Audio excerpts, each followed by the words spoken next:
Broadcasting live from the True Crime Today studios to the world. This is Murder in the Morning with Tony Bruschi and Stacey Cole. From the Hit Killers podcast, Murder in the Morning. You know, I don't often give trigger warnings because I figure if you're going to a podcast that's called Hidden Killers, it's kind of implied that it's going to have some content that might be a little bit, rough, if you will. But this is a story that I know when you were putting it together, you were having problems just getting the text to me because of some things. Yeah, we're not going to hide behind. We're not going to say that we write up every story here. We use AI quite a bit because it makes our lives easier. Summarizes wonderfully, yeah. It does. Well, the AI that I use, and I've got 3 different ones that I rotate through sometimes. The main one that I use, it would not give me the story because it kept saying that it violated their terms and it was too graphic. Yeah. And I kept saying, this is an actual news story. This horrible person did this. This is real. I need you to give me the story. And so it'll type it up and then it'll take it away from you at the end if it deems it to be horrible. And that's what it was doing. So as it's going along, I'm copying it and then clicking really fast to try to grab it before it took it away from me again. You got to ride it. I'm like, you do. Yes, you totally do. But I'm sitting here going, yeah, no shit. This is a horrible story. Thank you. Yeah, I'm glad that AI recognizes that. Yeah, considering human beings sometimes don't. I mean, the Sandra Birchmore story is doing that as well. You were saying because this is the one that is connected over in Karen Reed country, where the officer and it's also the other one hasn't been charged, and there's likely going to be more charges, I would guess. Was grooming a 12-year-old. Eventually, at 23, she got pregnant with the officer's baby. But he was having sex with her or raping her starting at age 15 and finally got busted. And our AI wasn't digging that story either. It just kept saying, nope. So, it would take me a little bit longer because I'd have to try to trick the system. I tried a couple of different AIs and no, they all flagged that going, nope, you can't have that story. That's horrible. And I'm like, I know. It is. That's what we do. And people are horrible. And we're not doing it for fun. We're reporting on the story. Rex Heuermann is who this one is about. And it puts a whole new level of what the fuck in it. And it also this guy is a fucking monster. And it gives me a whole other level of what the fuck when it comes to Asa as well. And the kids. Because this is shit that was found in her home. In their shared home. Their family home.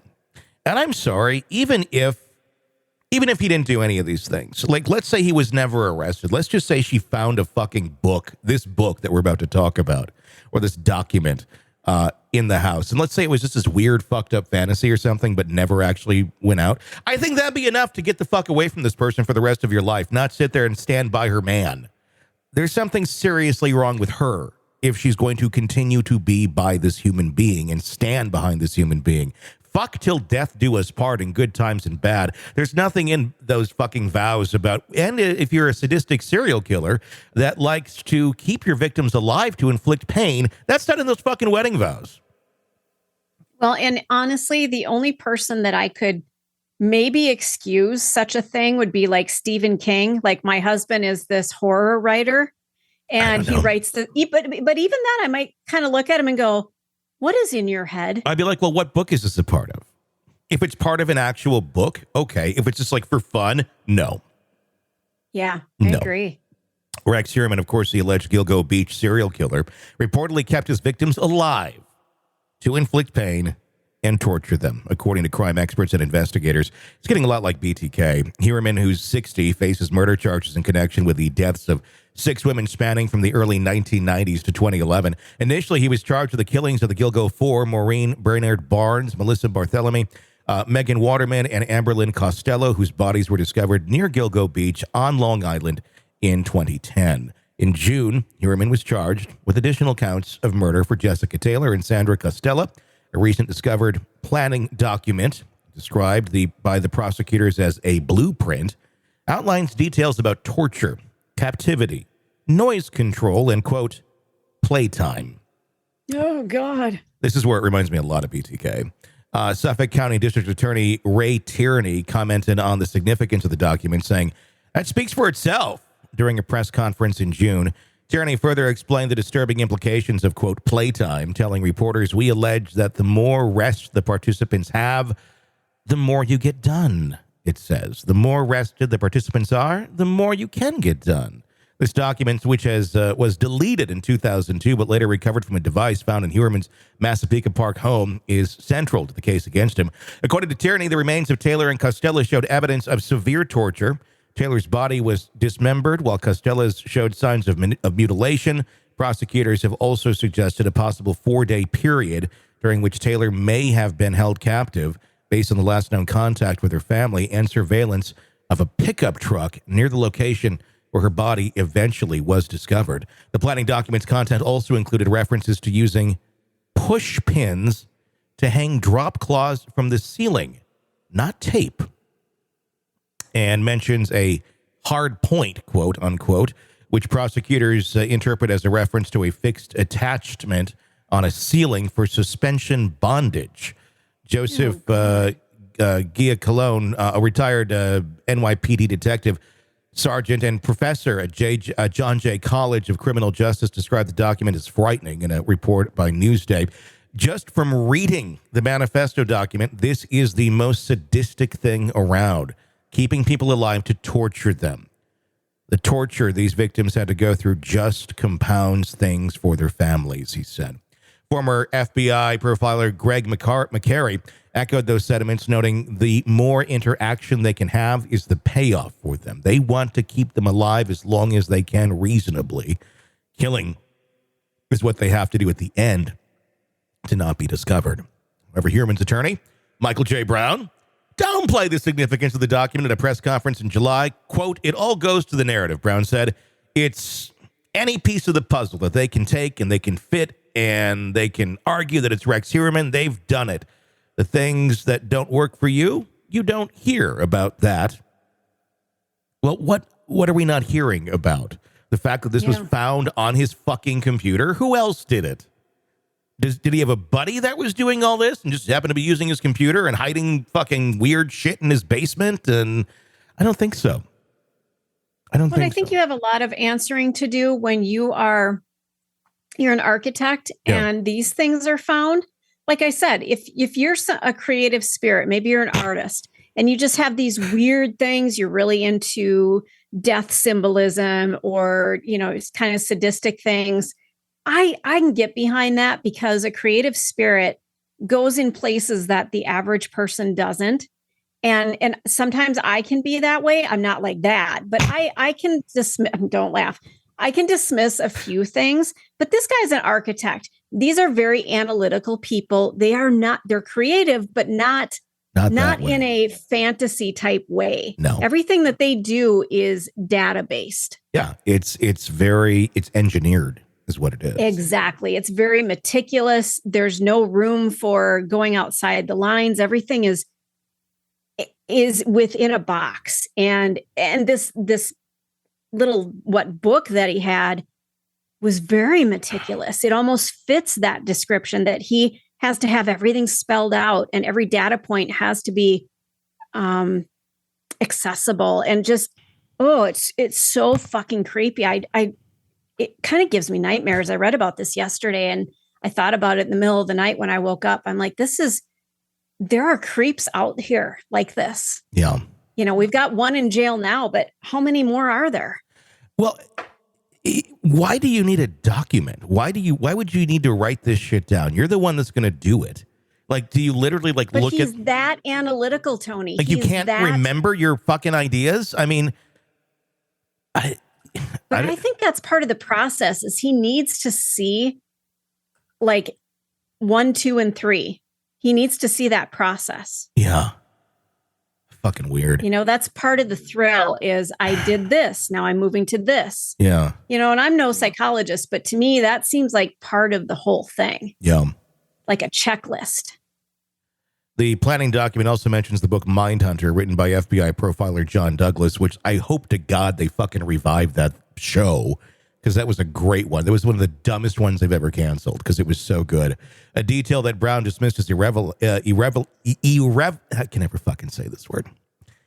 Irrelevant. There we go. Irrelevant? Irrelevant. I don't know. I when I look at the word, I can't say it. Irrelevant, I can just say without looking at it. But if my mind is trying to spell it out and like it fucks it up. There's probably hundreds of thousands of people across the country, if not millions, who have read that book and downloaded portions of the book, he said. Despite the defense's effort to minimize the evidence, Tierney pointed out that Heuermann's interest in Mindhunter appeared to focus on parts discussing mutilation and sexual substitution, where the perpetrator penetrates a victim's body with an object as a substitute for a sexual act. This is when the perpetrator penetrates the victim's body with an object as a means to substitute the sexual act. Tierney explained, adding that it seems this was performed on Costilla. The remains of Taylor and Costilla, discovered shortly after their deaths, provided more physical evidence compared to the Gilgo Four, whose remains were skeletonized. With regard to the Gilgo Four, they were skeletonized, so we're left to surmise a lot of things. We just don't know because we don't have the same amount of evidence that you would with a person who has been deceased for a period of days as opposed to a period of years, Tierney noted. With Costilla and Jessica Taylor, we know more about that, unfortunately, what happened to them, because there's more evidence there. Despite the disturbing allegations and evidence presented, Brown argued against the portrayal of his client as a, quote, horrific, prolific mass murderer. He referenced surveillance footage obtained by prosecutors, stating, I have seen the video from the beginning to the end. What you see is a guy walking his dog, a guy going to work in the morning with his briefcase and his sports jacket and coming home. Rex remains held at the Suffolk County Jail in Riverhead as he awaits his next court appearance. The trial date has not yet been scheduled. So, this monster. I mean, I understand innocent until proven guilty. There's so much here already. Yeah, I've convicted him. I have too. I don't see how it really would be anybody else. I'm interested to hear what this attorney has up his sleeve. He's doing his job. He's got to protect his client. That's what he is there to do. And it's a good thing we do have defense attorneys because there are cases where people are, tried and are innocent. And you need that other voice is going to look and dig and go, okay, this looks like this on the surface, but could it be something else? And just because it could possibly be something else, which I guess is reasonable doubt, doesn't necessarily mean it is, though, especially if a lot of things point to the individual. There are so many things that they found in his home. Yeah, well, exactly. That's where it's like, okay, I'm sorry. No, this is you. There's no reason it would not be you. I mean, there's just too much. You can try to say what are we going to hear? He was set up by the police. I imagine that'll come up at some point. Oh, God. But you might also believe that because of his connection to the police chief. Yeah, and my question on that would be, is he being set up by the police, or were there police involved in the shit that he was doing?